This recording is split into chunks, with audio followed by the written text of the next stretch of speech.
इतना प्यार मैं उनसे किया, मुझे मोहब्बत हो गई। उनका नंबर मैंने अपनी जान लिख के सेव किया हुआ है ताकि मैं तेरा हूँ, तो आगे उसकी सबसे बड़ी बात ये होती है कि तू मेरा हो जा।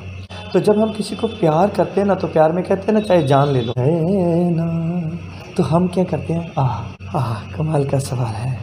ये सारा एक्सप्लेन करने के लिए ना मुझे कम से कम आधा घंटा 1 घंटा तो चाहिए, क्योंकि कई इमोशंस होते हैं, खुशियाँ होती हैं, वो सब जब साझी हो जाएंगी ना, मेरे में शायद इतनी हिम्मत ना हो कि मैं वो सारा इस टाइम पे कवरेज में बियर कर सकूं। हाँ, धनबाद मीठा है बहुत। आपने बहुत बड़ा सवाल मुझसे पूछा है, तो मैं भावुक हो गया। पापा मैं वापस नहीं आ रहा, आके ना वो रोने लगी ऊँची ऊँची, जोगी जोगी। मैं एक बच्चा हूँ। जब पूरा जहान धर्म के नाम पर लड़ रहा था, धर्म के नाम पर मार काट हो रहा था, उस दौरान अवतरित हुए गुरु नानक देव जी। नमस्कार, लाइव इंडियन गार्ड से मैं केतकी। प्रकाशोत्सव की लगातार कवरेज आप लाइव इंडियन गार्ड पर देख रहे हैं। आज कुछ खास है, आज प्रकाशोत्सव है। कार्तिक मास की पूर्णिमा तिथि को गुरु नानक देव जी की जयंती होती है। उसे गुरु पर्व या प्रकाशोत्सव के नाम से भी जानते हैं। इस वक्त स्क्रीन पर आप जिस शख्सियत को मेरे साथ देख रहे हैं वो हैं हजूरी रागी दरबार साहिब सिमरप्रीत सिंह जी। कहते हैं संगीत हर मर्ज की दवा है, बड़े से बड़े घाव को इससे भरा जा सकता है। गुरुद्वारे की एक खास बात होती है, गुरुद्वारे में होने वाला शबद गायन और कीर्तन। मेरे साथ इस वक्त जो मौजूद हैं वो कीर्तन के लिए न केवल पंजाब में बल्कि पूरे हिंदुस्तान में जाने जाते हैं। आज कुछ हल्की फुल्की बातों के साथ मैं चाहूँगी कि उनका वो रूप जो हिंदुस्तान के लोगों ने नहीं देखा है वो सामने ला पाऊँ। सबसे पहले सर, देश की कोयला राजधानी धनबाद में आपका स्वागत करती हूँ।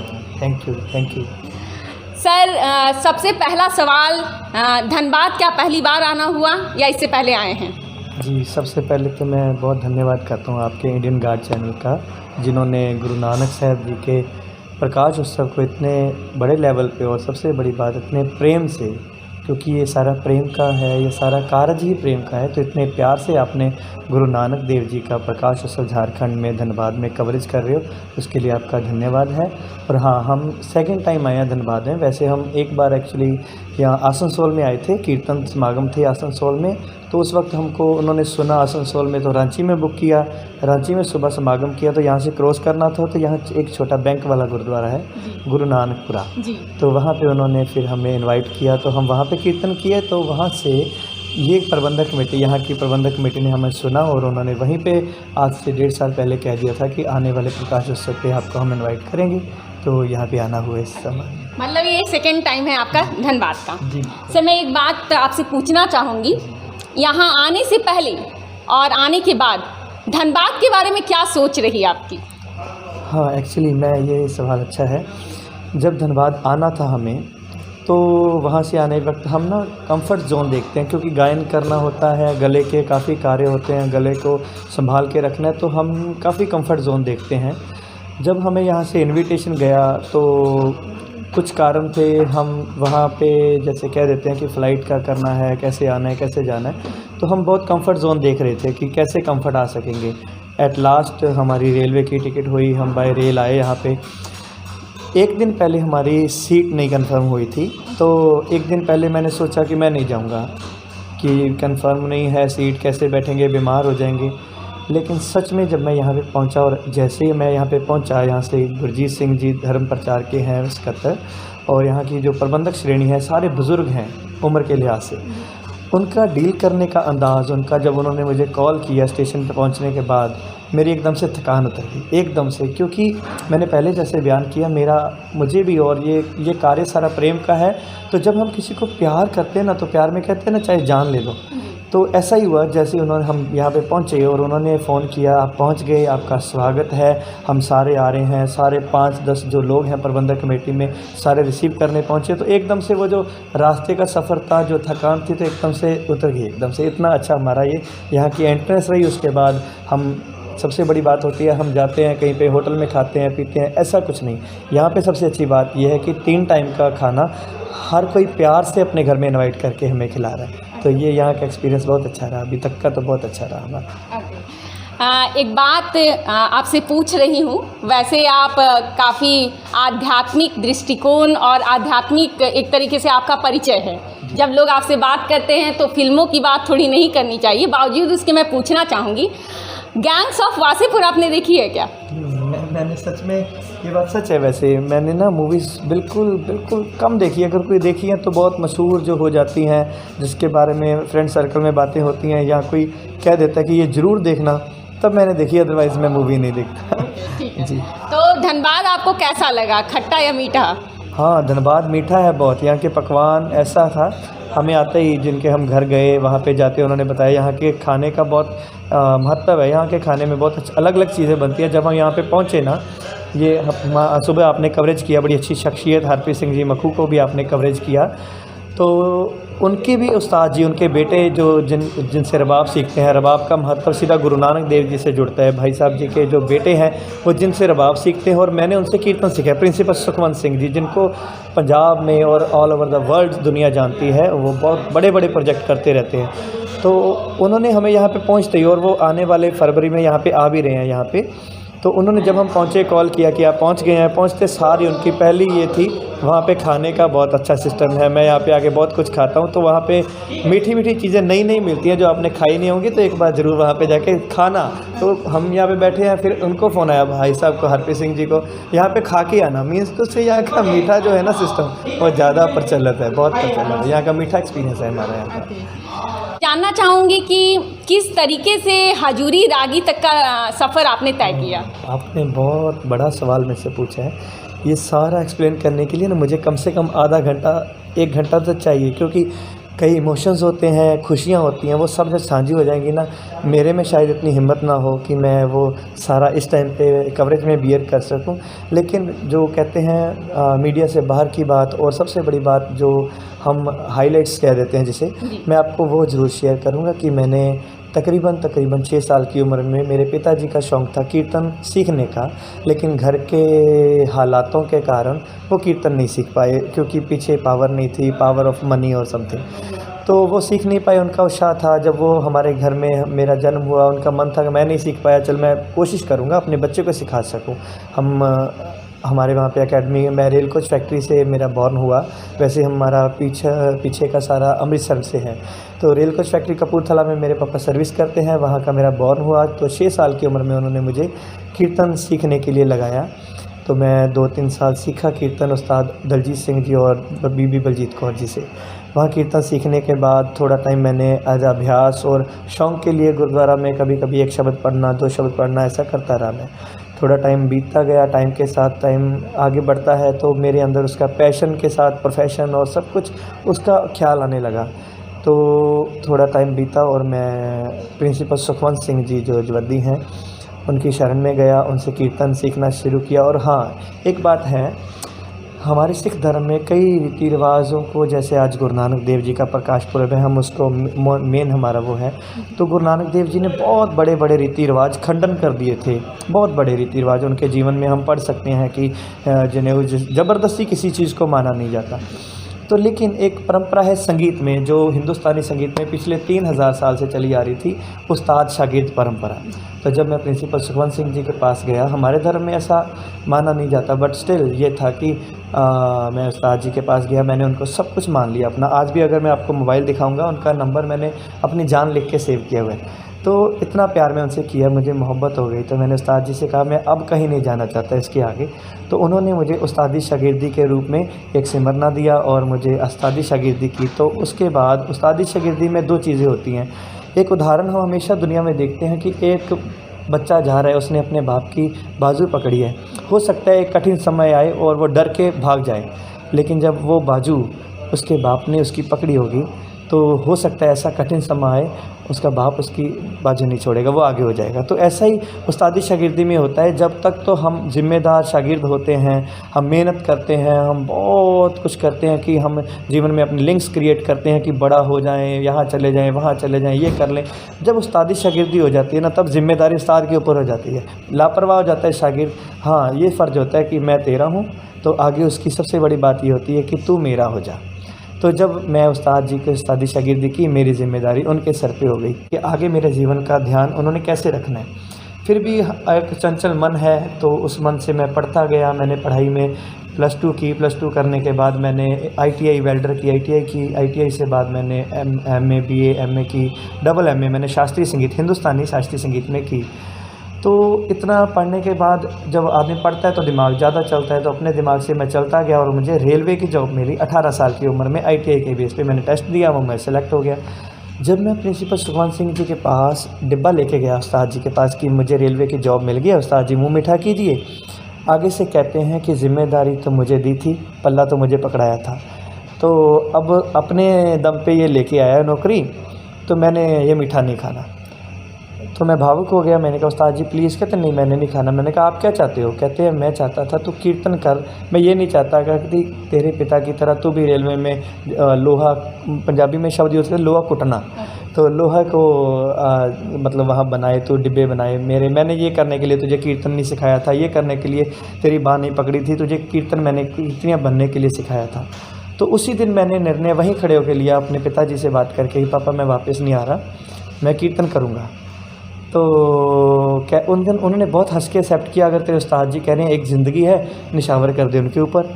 तो मैंने उस्ताद जी के आगे मैंने कह दिया उस्ताद जी मैं वापस नहीं जाऊंगा, मैं कीर्तन करूंगा, लेकिन अब अगर बाँह पकड़ी है तो पूरे सिर लगा देना। तो हुआ ये कि जब उन्होंने, वो भी भावुक हो गए, वो समा भावुक हो गया थोड़ा।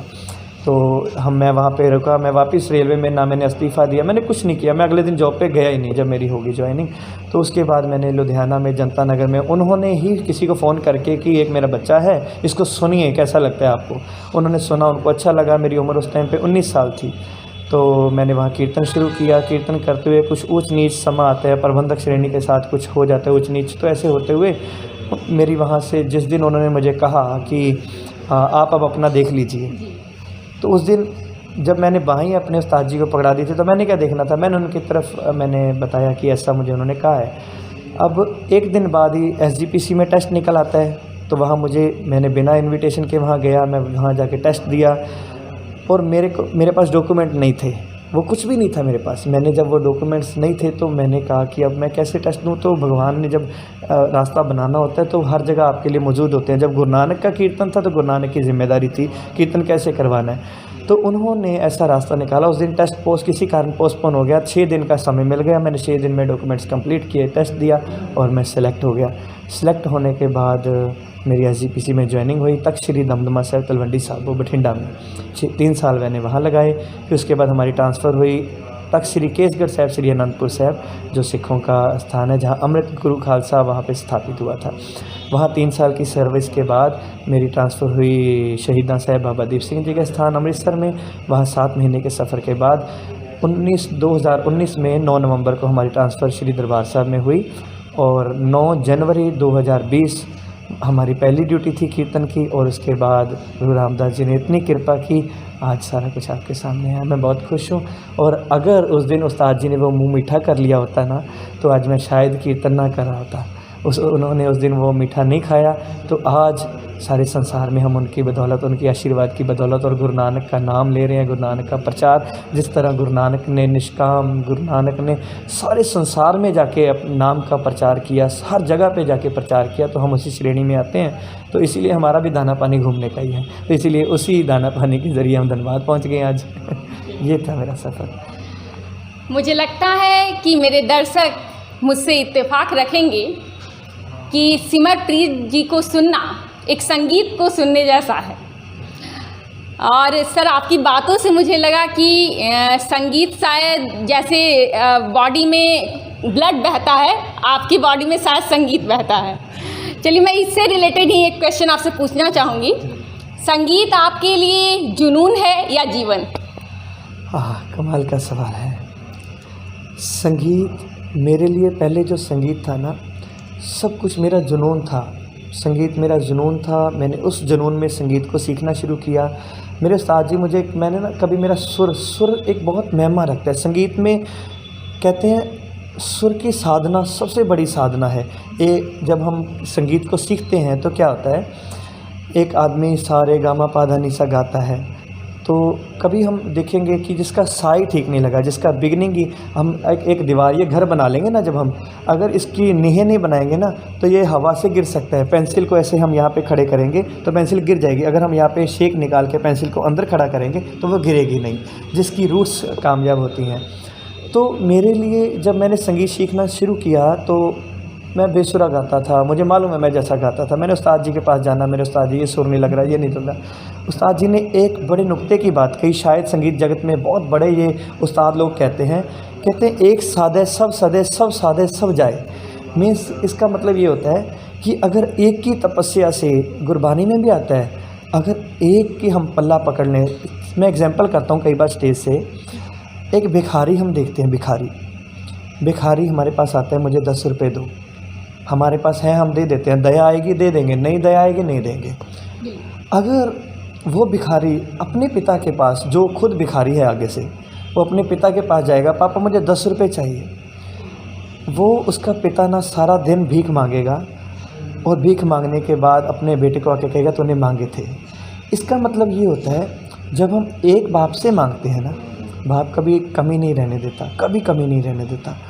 तो उसी तरह जब हम एक सुर की साधना करते हैं, अगर वो हमारे बस हो गया, एक सुर, एक परमात्मा हमारे बस में हो गया, और हमने ऐसे बाप को, जो गुरु नानक है, वो ऐसे गुरु हैं। मैं आपको बताना चाहूँगा, गुरु नानक 16 कला संपूर्ण नहीं थे, एक कला 4 कला संपूर्ण नहीं थे।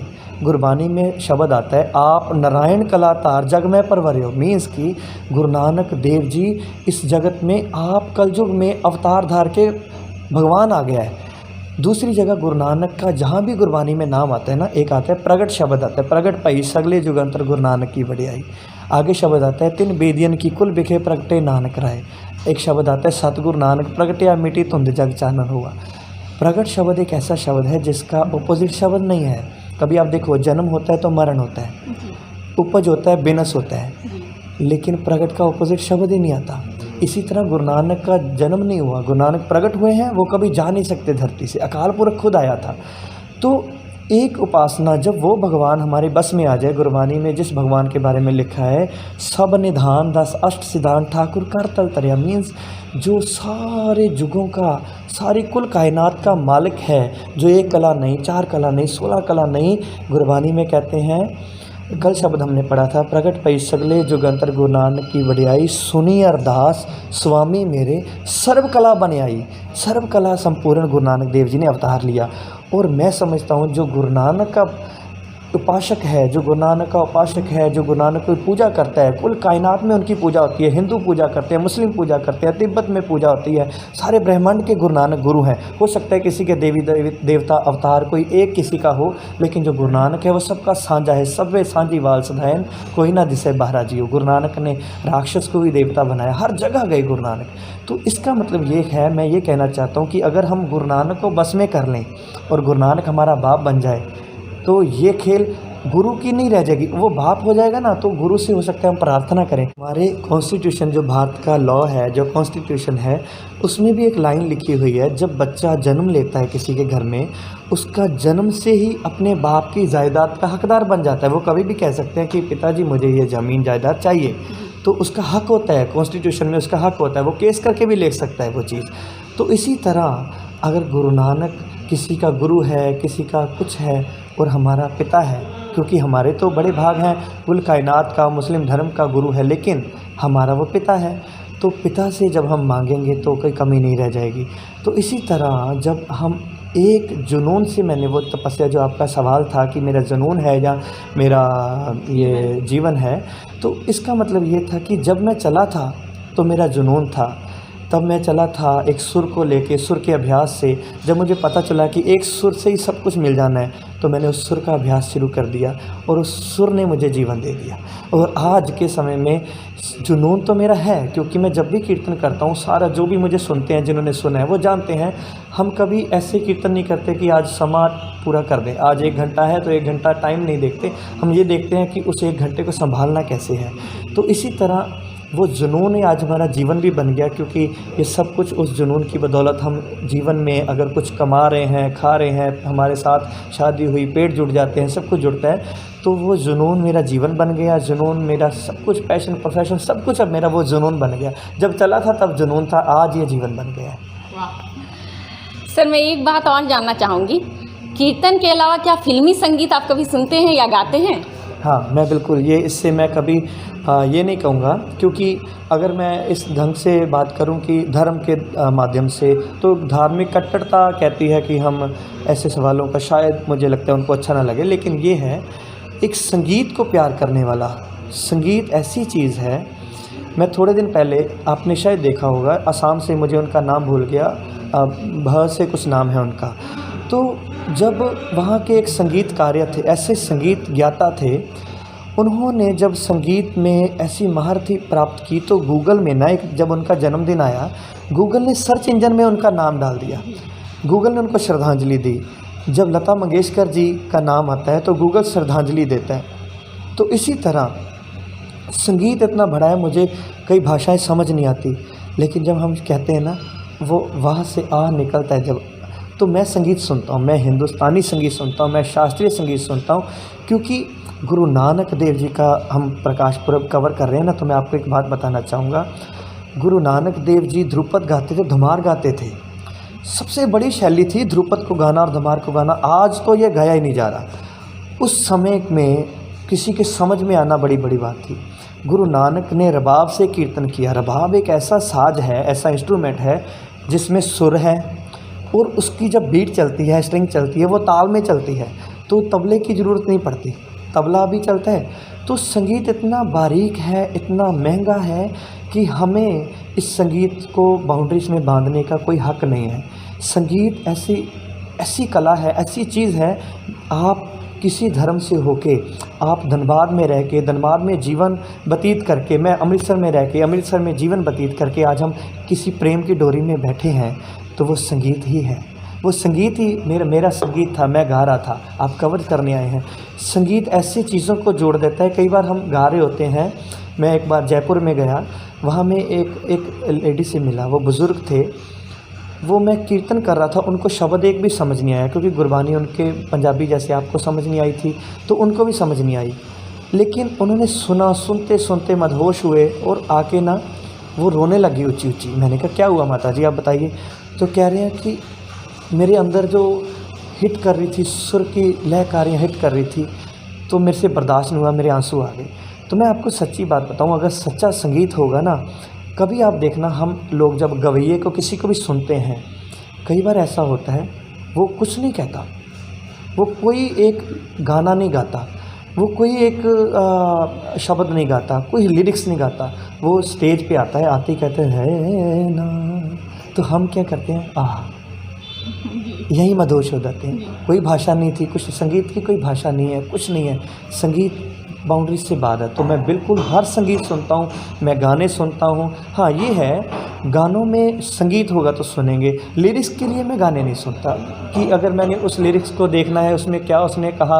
आजकल जो ट्रेंड चल रहा है वो लिरिक्स का चल रहा है, हर आदमी देखता है कि उसने क्या शब्द गाए, क्या उसमें क्या बोला उसने गाने में। तो मैं इसके लिए, मैं संगीत के लिए गाना सुनता हूँ कि उसमें क्या सुर थे, कौन से सुरों में। कई बार हम शब्द गाते हैं, मैं उसको शब्द में कन्वर्ट करता हूँ। मैं क्या करता हूँ, कई बार ऐसे राग होते हैं, शिवरंजनी राग बारीकी गंभीर राग है। आज हमने एक शब्द गाया था, जब आप कवर करने आए थे, हम गा रहे थे जोगी का शब्द गा रहे थे, गुरु नानक जोगी। तो क्या होता है, अगर मैं, आप सोचिए, मैं गा के बताता हूँ आपको, जब मैं कह रहा हूँ हाँ जोगी जोगी जोगी, तो ये जोगी नहीं बनेगा। जोगी कब बनेगा, जोगी जोगी।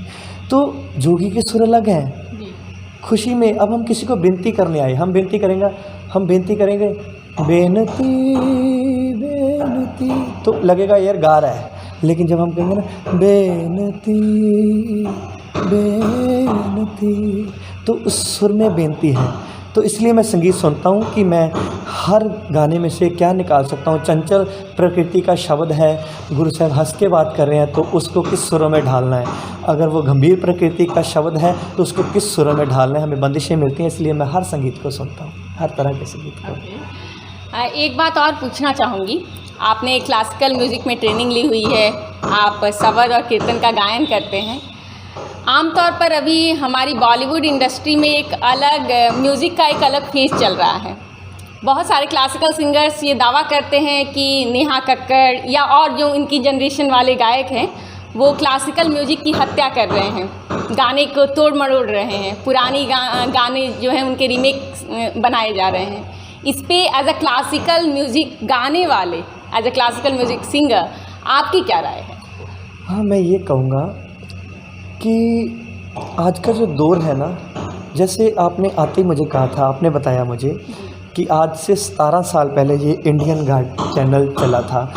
17 साल पहले आप न्यूज़पेपर चलाते थे, जो मंथली न्यूज़पेपर आता था। 17 साल बाद आज जनरेशन चेंज हुआ, जनरेशन गैप चेंज हुआ। तो जनरेशन चेंज के साथ आपको आज डिजिटल हो गया ये चैनल, तो हमें समय के साथ ढलना पड़ता है। मैं कट्टर बन जाऊं, आज वो कट्टरता गुरु नानक के समय में एक कट्टरता थी। मैं हर बात गुरु नानक पे इसलिए ला रहा हूँ क्योंकि हम उनको प्रकाश पर्व कर रहे हैं। गुरु नानक के समय जातिवाद की कट्टरता थी, कई रीति रिवाज ऐसे चल रहे थे जिन्हें उदाहरण करो, ये करो, बड़ी ज़बरदस्ती करवाया जा रहा था। तो ज़बरदस्ती का विरोध था, जनेऊ का विरोध नहीं था। जात पात में पागल हो जाने का, हत्या करने का विरोध था, जात पात को एक्सेप्ट करने का विरोध नहीं था। तो इसी तरह जो संगीत है, हाँ, हिंदुस्तानी शास्त्रीय संगीत जो 3000 सदियों से चला आ रहा है, उसके बाद आज नेहा कक्कड़ या आपने जिसका भी नाम लेते हो वो गाते हैं, वो आज की जनरेशन मांग रही है। उन्होंने गाया, हम आज के पहले ना, हम थोड़ा टाइम जब हम सर्विस करते थे तो बर्गर में ना, जब बर्गर खाते थे लोग तो बर्गर में ना छोले डाल के देते थे लोग। तो समय का गैप हुआ, बर्गर में टिक्कियाँ आ गई, मैकडी आ गई, उसमें नूडल आ गए। फिर समा चेंज हुआ, बर्गर में टिक्की, फ्राइड टिक्की आ गई, कई तरह की टिक्कियाँ आ गई, है ना। तो जनरेशन एक्सेप्ट करती है, जनरेशन गैप हमेशा एक्सेप्ट होता है। कोई टाइम बच्चियाँ बाहर नहीं आ सकती थी, आज आती हैं। एक टाइम पे बच्चियाँ ड्यूटी नहीं कर सकती थी, नौकरी, आज आप कवरेज कर रहे हो। तो इस तरह जनरेशन गैप चलता है। तो जनरेशन गैप के कारण, और सबसे बड़ी बात, हिंदुस्तानी संगीत जब हम गाते हैं ना, उसमें बहुत गंभीरता होती है। सुर को लेना, फिर उस सुर पे बढ़त करना, बढ़त करते जाना, आधा आधा घंटा इसमें लग जाता है।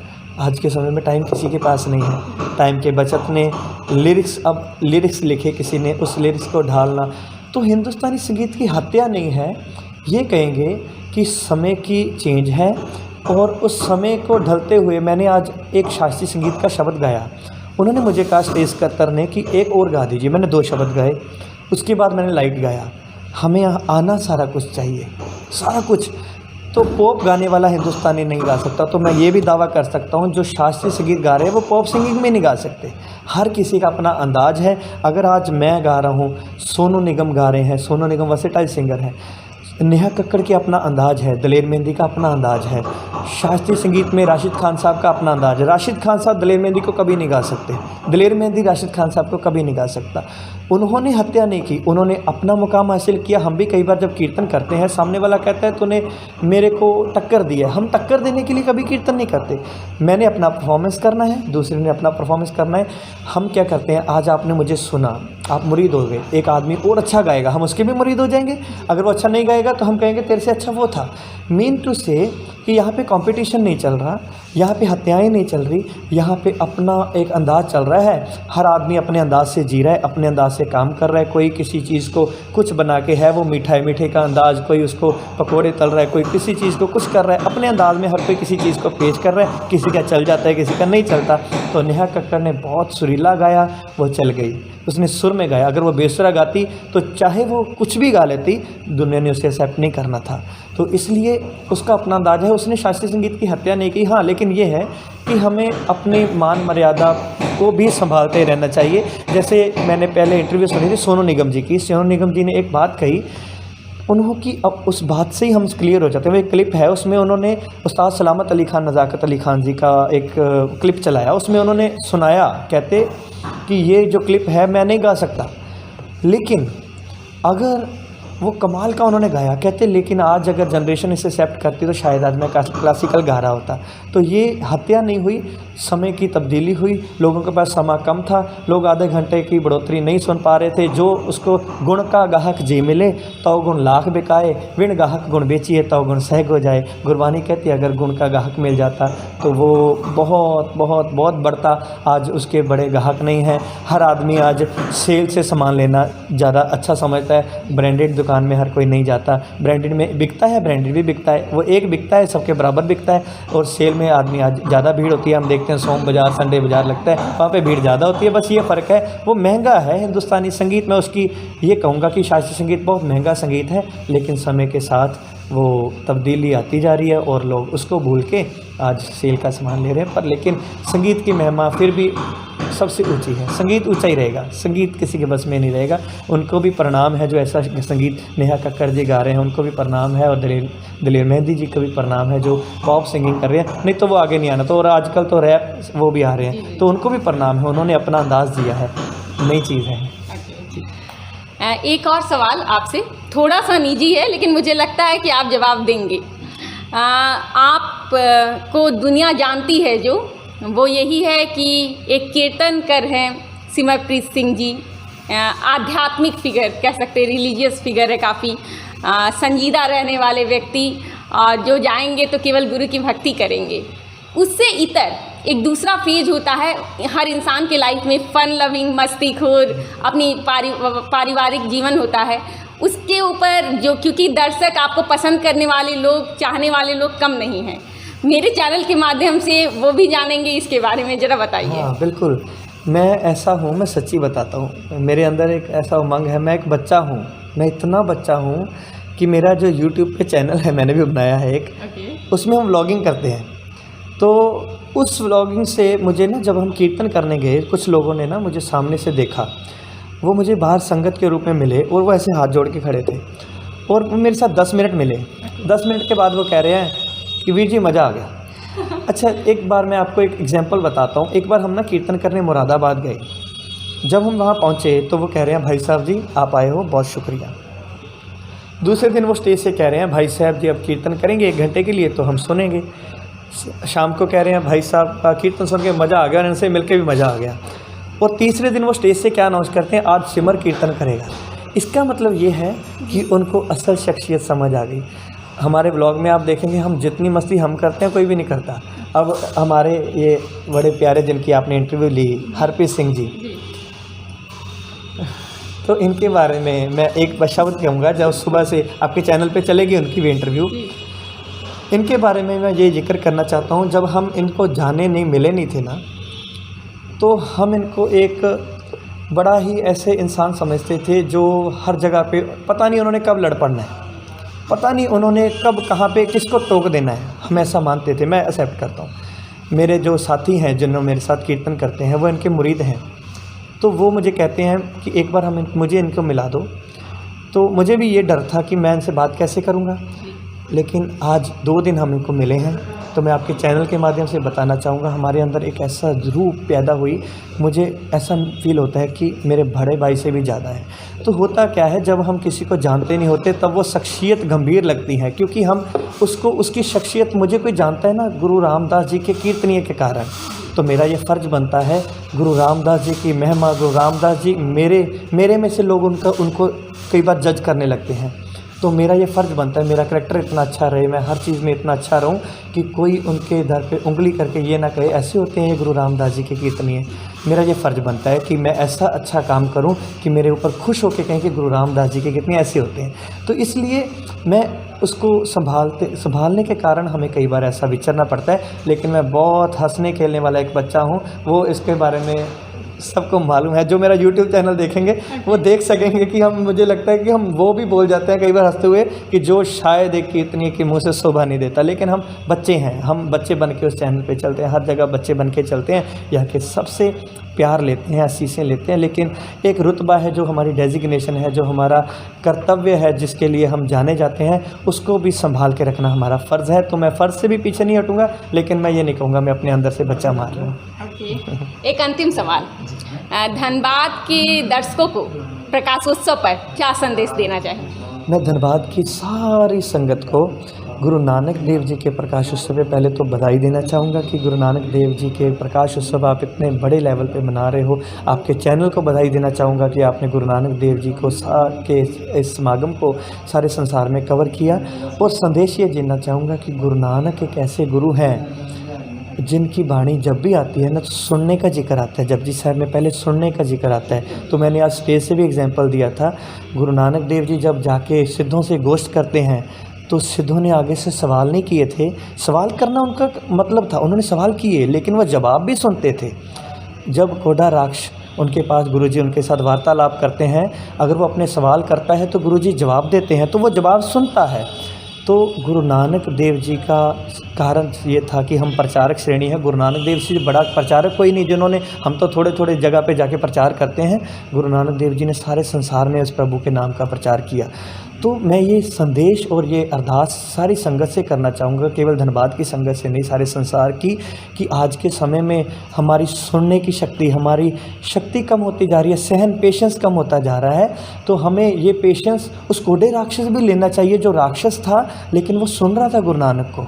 तो हमारे अंदर सुनने की प्रेरणा, सुनने की शक्ति, सुनने की क्षमता बड़ी होनी चाहिए कि हम बोलने से ज़्यादा सुनने को महत्व दें, तो शायद हम एक सिख बन सके जो गुरु नानक ने सिख तैयार किया था। गुरबानी में शब्द आता है, भूला सिख गुरु समझाए, उजड़ जांदे मार्ग पाए। भाव कि जो सिख गुरु को सुनता है, भूले मार्ग जिन्हें बताया ऐसा गुरु बड़ भागी पाया। जो सुनेगा वही भवसागर से पार होगा। हमारे पिताजी हमें जाते हुए कहेंगे कि बेटा इस रास्ते से मत जाना, और अगर हमने गिर के ही सीखना है तो मुबारक है, लेकिन अब अगर हमने उनकी बात सुन के सीख लेना है तो शायद गिरने से बच जाएंगे। तो संदेश यही देना चाहूँगा कि हम सुनने की, गुरु नानक के प्रकाश उत्सव पे सुनने की समर्था, और अरदास करें गुरु रामदास जी, गुरु नानक देव जी हमारी समर्था सुनने की बड़ी करें और हम सीखने की सिख बन जाएं, और उस सिख, वो जो सीखता है, सीखने की समर्था हमारी बढ़ती होती जाए, बड़ी होती जाए। ये अरदास हम सदा करें, सबके लिए करें, अपने लिए भी करें।